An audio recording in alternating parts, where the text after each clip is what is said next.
Hello mga kabarya, welcome na naman dito sa channel natin, Altcoins PH1611. Na usapang foreign na barya na naman tayo.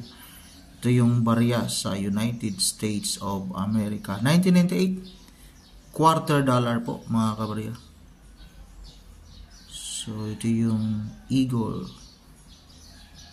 So ito yung titingnan natin yung value appraisal mga kabarya. Dito tayo kay in.numista.com. So quarter dollar 1998 mga kabarya. So ito yung year na specific na titingnan natin, 1998. Diretso na tayo sa year na 1998. So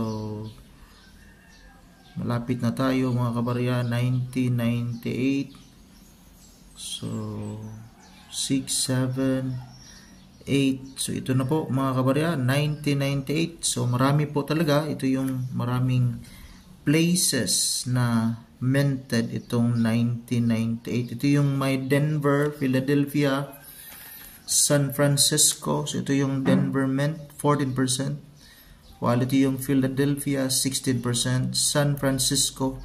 Usually talaga pag San Francisco mint, ito yung minted proof coin talaga. So merong 2,086,507. Uncirculated niya is 170. Only 1.6% yung kanyang frequency. Ito yung Philadelphia, 16%. Denver, 14%. So mababa lang po yung value appraisal ni in.numista.com. While may nakita tayo dito na selling value ni Carousel PH. So 3 months ago may 200 pesos. By Gerald 36J Hens Horse, 3 months ago 200 pesos mga kabarya. Panghuli, ito yung may error. So in God we trust, double die, pero yung selling value niya is $1 lang po, excluded yung shipping.